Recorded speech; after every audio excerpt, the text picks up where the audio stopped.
Now student, I will explain about your next topic, that is cosmetics and chemistry, talcum powder. Okay, so first of all आपको पता होना चाहिए कि cosmetic होता क्या है. कॉस्मेटिक्स मीन्स जो भी हम क्रीम यूज़ करते हैं, ठीक है, शैम्पू यूज़ करते हैं, लोशन यूज़ करते हैं, लिपस्टिक यूज़ करते हैं, इसके अलावा जो भी इस तरह का जो प्रोडक्ट होता है उसे हम क्या कहते हैं, कॉस्मेटिक्स. ओके, एंड कॉस्मेटिक क्या करता है, इन्हांस और अल्टर द अपीयरेंस और फ्रेगरेंस ऑफ एन इंडिविजुअल. ठीक है, ये क्या करता है, किसी भी पर्सन की अपीयरेंस और उसकी एक तरह से बॉडी फ्रेगरेंस को चेंज करने में हेल्प करता है. ठीक है, and cosmetics are mixture of the chemical compound. Cosmetic किससे बनते हैं, केमिकल कंपाउंड का जो मिक्सचर होता है फ्रॉम नेचुरल सोर्स और फ्रॉम सिंथेटिक सोर्सेज, जो कि हमें कहाँ से मिलता है, या तो नेचुरल सोर्सेज से मिलता है या फिर सिंथेटिक सोर्सेज से मिलता है. ठीक है, and the some of the sources of the compound use in cosmetics include the modified natural oil, fats, process mineral such as the zinc oxide, iron oxide and talc. तो इनको किस तरह से बनाया जाता है कि जो नेचुरल प्रोडक्ट्स होते हैं like natural oil and fats, उनको मॉडिफाइड किया जाता है. ठीक है, एंड इसके अलावा zinc oxide and iron oxide का यूज़ करके, ठीक है, इन प्रोडक्ट्स को बनाया जाता है. ठीक है, so this is about that cosmetic. And next is tall. अब टॉल क्या है, टेल्कम पाउडर. जैसे हम पाउडर यूज़ करते हैं ना, गर्मियों में यूज़ करते हैं डर्मीकूल, इसके अलावा कुछ और भी अच्छे अच्छे पाउडर्स होते हैं लाइक पॉन्ड्स. ठीक है, तो वो टाल, उसको टाल कहते हैं. तो talcum powder is made of the talc and mineral made up of the hydrated magnesium silicate. तो उसमें जो मिनरल है वो कौन सा होता है, hydrated magnesium silicate contains element magnesium silicon and oxygen. और जिसमें कौन से एलिमेंट पाए जाते हैं, मैग्नीशियम सिलिकॉन एंड ऑक्सीजन. आपको याद रखना है इस टर्म को कि जो टेल्कम पाउडर है कौन से मिनरल से बनते हैं, hydrated magnesium silicate. Okay, in its natural form, tall contain the asbestos, which is removed from the consumer products, and talc absorb moisture, cut down on friction, keep skin dry and prevent rashes. अब talc का हम use क्यों करते हैं, क्योंकि जो talc है, जो टेल्कम पाउडर है, बेसिकली क्या करता है, मॉइस्चर को ऑब्जॉर्व करता है. जैसे गर्मियों में हम टाल्क यूज़ करते हैं, टेल्कम पाउडर, तो इससे क्या है, हम जब पाउडर का यूज़ करते हैं तो हमारी स्किन ड्राई फील करती है उससे. ठीक है, एंड उससे क्या होते हैं, रैशेज़ भी नहीं होते हैं हमारी बॉडी पे. Okay, so this is about cosmetics and talc. Next is ingredient in cosmetic. अब जो इंग्रेडिएंट है कि कॉस्मेटिक्स किससे मिलकर बना है, तो उसमें क्या क्या ऐड किया जाता है या क्या क्या प्रेजेंट होता है. ठीक है, so first is water. It is a form of basic almost all cosmetic product and act as a solvent. It dissolve other water soluble ingredients. ठीक है, तो कॉस्मेटिक बेसिकली क्या है, एक्ट एज अ सॉल्वेंट. ठीक है, कई बार liquid form में भी होते हैं, तो उसमें क्या है, वाटर डिजॉल्व होता है. सो वाटर सॉल्युबल इंग्रेडिएंट्स उसमें ऐड किए जाते हैं. Right, now next is the titanium dioxide. तो ये भी एक इंग्रेडिएंट है जो कि कॉस्मेटिक में ऐड किया जाता है. It is a natural pigment powder which is provide the base for the mineral makeup. ठीक है, तो एज अ जो बेस यूज़ करते हैं मेकअप के लिए, तो उसके लिए यूज़ किया जाता है. ठीक है, ये नेचुरल पिगमेंट पाउडर होता है. Right, it provide the mild sun protection. ये क्या है, सन प्रोटेक्शन के लिए भी हेल्पफुल होता है. As a pigment gives a white colourization to coloured ingredient. ठीक है, तो एक तरह से जिसका थोड़ा सा कहें कि हम डार्केस्ट कॉम्प्लेक्शन होता है स्किन का, तो उसकी ये प्रोवाइड करता है वाइट कलराइजेशन में. ठीक है, नाउ नेक्स्ट इज ऑक्साइड और जिंक आयरन. ये भी एक इंग्रेडिएंट है. They are the classified pigment as a colourants. They may provide the variation of colour in cosmetic product. Zinc oxide also initiate anti inflammatory property in the cosmetic. तो ठीक है, ये एक anti inflammatory property होते हैं इसकी that cosmetic product में. Okay, so this is oxide of zinc and iron. ये सभी क्या है, इंग्रेडिएंट हैं जो कि कॉस्मेटिक प्रोडक्ट्स में ऐड होते हैं. Next is emulsifier. Oil disappear in water. They are used in cream, lotion to give even texture. ये किसमें यूज़ किया जाता है, क्रीम एंड लोशन में, ठीक है, इमल्सिफायर। देन प्रिजर्वेटिव्स की जो, अब कॉस्मेटिक तैयार तो हो गए हैं लेकिन उसमें कुछ ऐसा ऐड भी करना पड़ता है जिससे वो जो कॉस्मेटिक प्रोडक्ट है वो ख़राब ना हो जाए, ठीक है। So they extend the shelf life of the cosmetic, में prevent the growth of micro organism. और प्रिजर्वेटिव का यूज़ करने से, उसमें ऐड करने से वो क्या हो जाते हैं, उसमें जो माइक्रो ऑर्गेनिज्म है वो ग्रो नहीं कर पाते, ठीक है। अब देखिए यहाँ पे बताया गया टेल्कम पाउडर, जो बेसिकली हम यूज़ करते हैं एज ए पाउडर, ठीक है। एंड कॉस्मेटिक में ये सभी आते हैं, नेल पेंट, लिपस्टिक, या फिर आप शैम्पू कहें, cream, these all are cosmetic products. Okay, now after this next is that is clothing chemistry, synthetic fiber, terylene, ठीक है। यहाँ पे अब क्लोथिंग के बारे में बताया गया है। क्लोथिंग क्या है, जो भी हम डिफरेंट टाइप्स के जो क्लोथ्स पहनते हैं, कपड़े पहनते हैं, ठीक है। And it is material for the covering the body by the fabric. ये हम क्या है, ये एक मटेरियल है, क्लोथिंग क्या है, कोई मटेरियल है इसका, फैब्रिक का, जो हम अपनी बॉडी को कवर करने के लिए पहनते हैं। And certain fabrics made of the conversion of fibre such as cotton to synthetic fibre fabric, ठीक है। तो डिफरेंट टाइप के जो फाइबर्स होते हैं उनका यूज़ किया जाता है फॉर मेकिंग क्लोथ्स, ठीक है। और उसमें क्या होते हैं, कुछ जो होते हैं वो है natural fibres and some are the synthetic fibres. Natural fibre such as a cotton, wool were directly converted into clothing material. ये जो नेचुरल फाइबर है इनको डायरेक्टली क्या है, क्लोथिंग मटेरियल में कन्वर्ट किया जाता है। और नेचुरल फाइबर्स कौन से हैं, जो हमें नेचर से मिलता है, जो प्लांट से मिलता है या फिर एनिमल से मिलता है, right, like cotton and wool. And other side that synthetic fibre, that mean कि उनको केमिकली सिंथेसाइज किया जाता है फैक्ट्रीज में, such as the terylene, nylon, rayon are use expensive clothing and for carpet making. तो इनसे क्या बनाया जाता है, लाइक एक्सपेंसिव क्लोथिंग में भी इसका यूज़ किया जाता है। इसके अलावा कारपेट मैट जो है उसको बनाने के लिए भी इनका यूज़ किया जाता है। Now first is your terylene, ठीक है। तो ये क्या है, सिंथेटिक फाइबर है। Term, it is a synthetic polyester fibre और fabric form generally by the addition of polyester to natural fibre cotton, ठीक है। तो ये सिंथेटिक फाइबर है और जिसको किससे बनाया जाता है, polyester to natural fibre, addition of the polyester to natural fibre, ठीक है। एडिशन की जाती है पॉलिएस्टर की in natural fibre, that is cotton. Now the combination makes the fabric easy to clean, crease resistant, ठीक है। अब क्या है, इसका ये जो फैब्रिक होता है ये बेसिकली बहुत क्लीन होता है, मीन टेक्सचर उसका बहुत सॉफ्ट रहता है। एंड क्रीज रेसिस्टेंट मतलब उसमें जो सिलवटें होती हैं वो भी नहीं इतनी जल्दी बढ़ती हैं, ठीक है।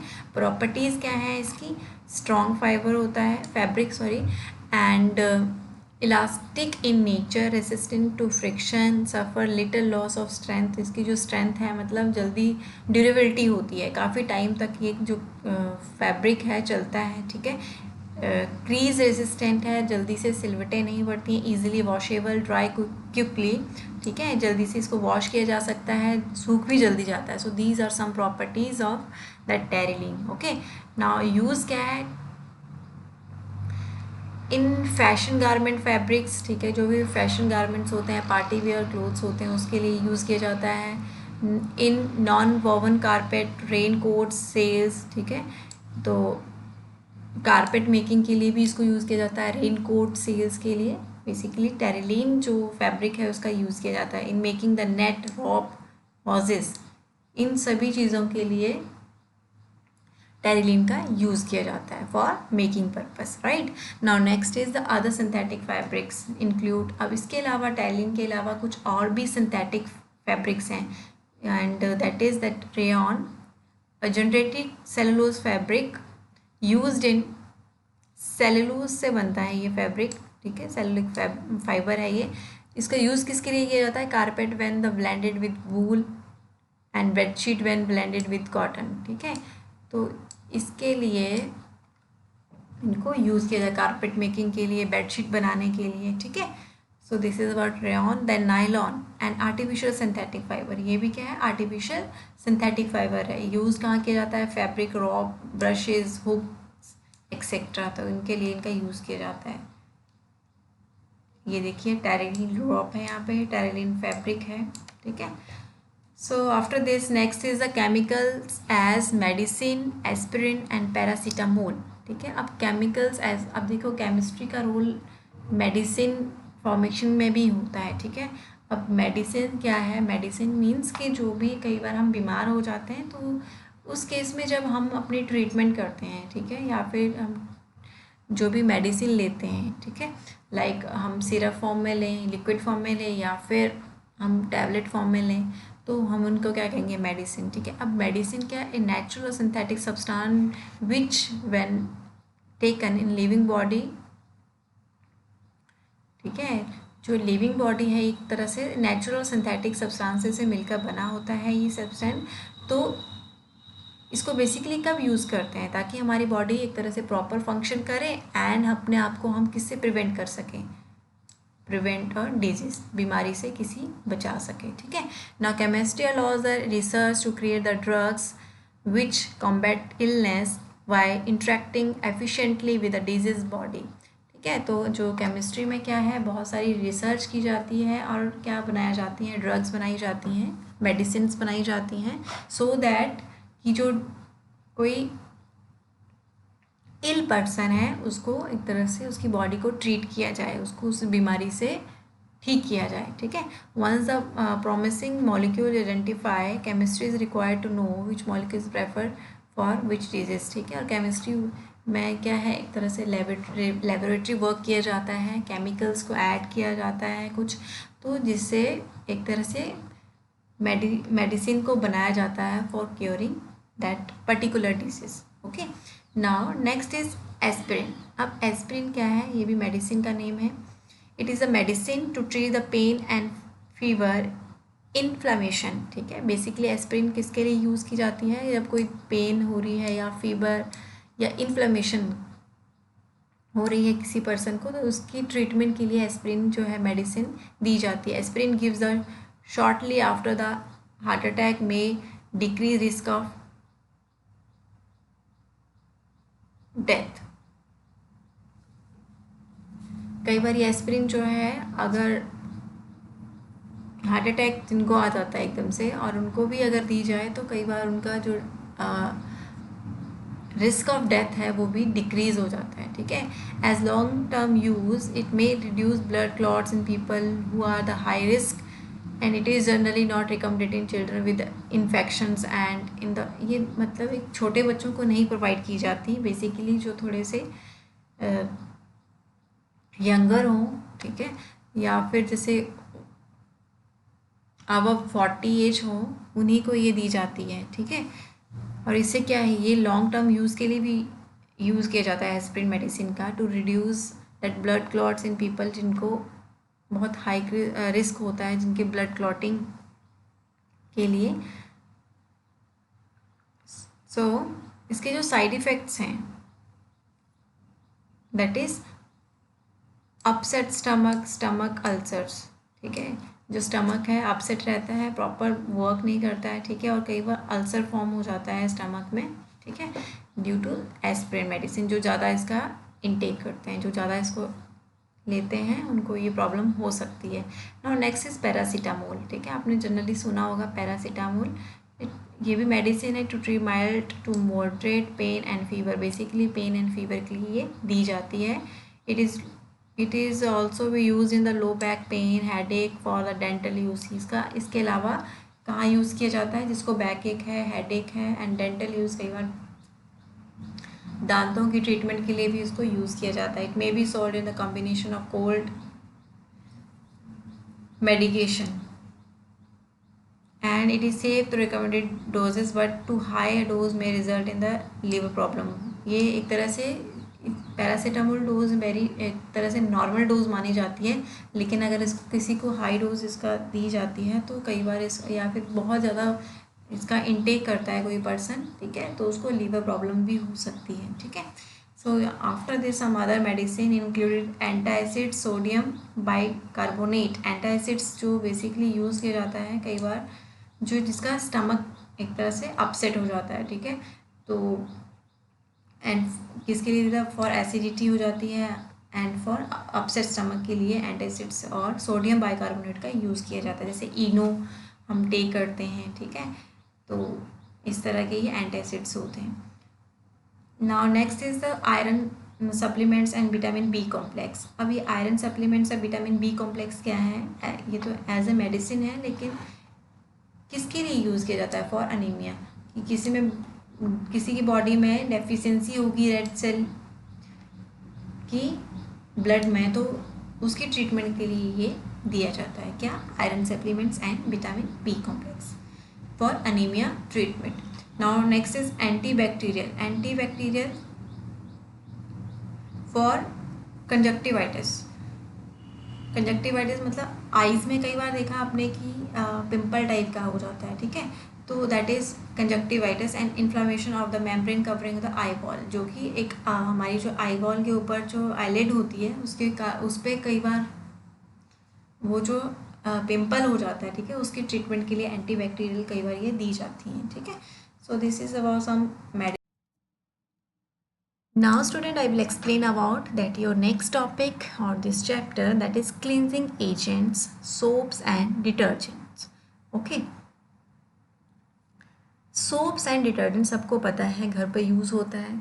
बेसिकली हम किसके लिए यूज़ करते हैं? फॉर बाथिंग पर्पस या फिर वॉशिंग पर्पस, ठीक है। बाथ जब हम लेते हैं नहाने के लिए भी सोप का यूज़ करते हैं, और जो क्लोथ्स को धोने के लिए भी हम इसको यूज़ करते हैं। सो सोप्स क्या है? Basically substance use for with water के साथ इसका यूज़ किया जाता है for cleaning and washing, and are made from the compound of vegetable oils and animal fats along with the sodium potassium hydroxide, ठीक है। कहाँ से इसको बनाया जाता है? Vegetable oils and animal fats along with किसके साथ? एक तरह से रिएक्ट करवा के सोडियम है, पोटाशियम हाइड्रोक्साइड। एंड आपने जनरली देखा होगा जो सोप्स होती हैं बेसिकली कलरफुल होती हैं और उनके फ्रेगरेंस भी होती है, ठीक है, अच्छी अच्छी खुशबू आती है उससे। सो वो क्यों होता है? बिकॉज उसमें परफ्यूम और कलरेंट्स जो हैं वो ऐड किए जाते हैं, okay, for their good fragrance and good appearance, ताकि वो दिखने में अच्छा लगे और उनकी खुशबू भी अच्छी आए, ठीक है। Now next is here that detergents. अब डिटर्जेंट्स क्या है? बेसिकली जो हम घर पे यूज़ करते हैं सर्फ, ठीक है, तो वो क्या है? एज अ पाउडर फॉर्म में भी होते हैं, लिक्विड फॉर्म में भी होते हैं detergents, right. So are the synthetic water soluble cleaning agent. तो ये भी क्या है? वाटर के साथ सॉल्युबल होते हैं और उनका यूज़ किया जाता है एज अ क्लीनिंग एजेंट, ठीक है। So that are unlike soap which are prepared from vegetable oils and fats are prepared from the petroleum product along with sodium और potassium hydroxide, ठीक है। किससे प्रिपेयर किया जाता है? Vegetable oils and fats, and इनको कहाँ से प्राप्त किया जाता है? पेट्रोलियम प्रोडक्ट से भी, जो कि किससे रिएक्ट करके खुद को फॉर्म करते हैं with the help of that sodium potassium hydroxide, okay. Now next is your detergent have an advantage over ordinary soap. अब इसका डिटर्जेंट का क्या है? एक एडवांटेज कहें हम ओवर ऑर्डिनरी सोप, तो वो क्या है? So then I will explain now. So hard water is a one which does not lather with soap while soft water rather easily. सबसे पहले आपको पता होना चाहिए कि what is the meaning of hard water and soft water, ठीक है। Hard water क्या होता है? बेसिकली जब वाटर में जब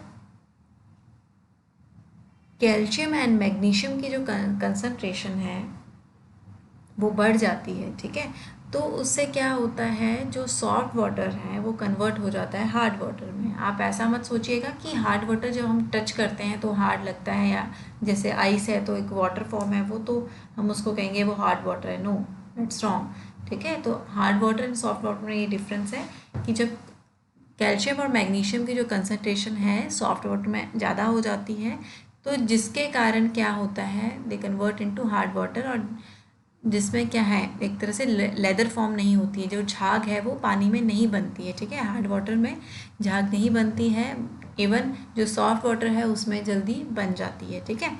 एंड नेक्स्ट इसमें बताया गया है जो ऑर्डिनरी सोप है, when rubbed in the hard water is wasted, leather form only after all the insoluble salt in hard water are removed as scum। तो क्या इसमें बताया जा रहा है कि हम अगर ऑर्डिनरी सोप का यूज़ कर रहे हैं इन हार्ड वाटर तो हम उसको एज अ वेस्ट ही करते हैं उसमें, ठीक है, क्योंकि उसमें झाग नहीं बनती है, लेदर फॉर्म नहीं होता। और लेदर तभी फॉर्म होता है जब जो हार्ड वाटर में इनसॉल्युबल जो सॉल्ट्स हैं वो रिमूव नहीं हो जाते हैं एज ए स्कम, तब तक वो झाग नहीं बनती है, ठीक। और जो इनसॉल्युबल सॉल्ट्स कौन से हैं मैंने आपको भी बताया, calcium and magnesium, okay. So after this that synthetic detergent, अब डिटर्जेंट्स के बारे में बताया गया है, they do not form scum और and lather even in the hard water, वो ना तो कोई झाग बनाते हैं ना तो कोई एक तरह से उनकी कोई मैल निकलती है, ठीक है। स्कम मीन्स मैल in hard water. So this is about that ordinary soap and synthetic detergent की किस वाटर में, किस तरह के वाटर में वो एक तरह से सॉल्युबल है और वो वर्क करते हैं, ठीक है। Now next is the stain remover. Stain removals क्या होते हैं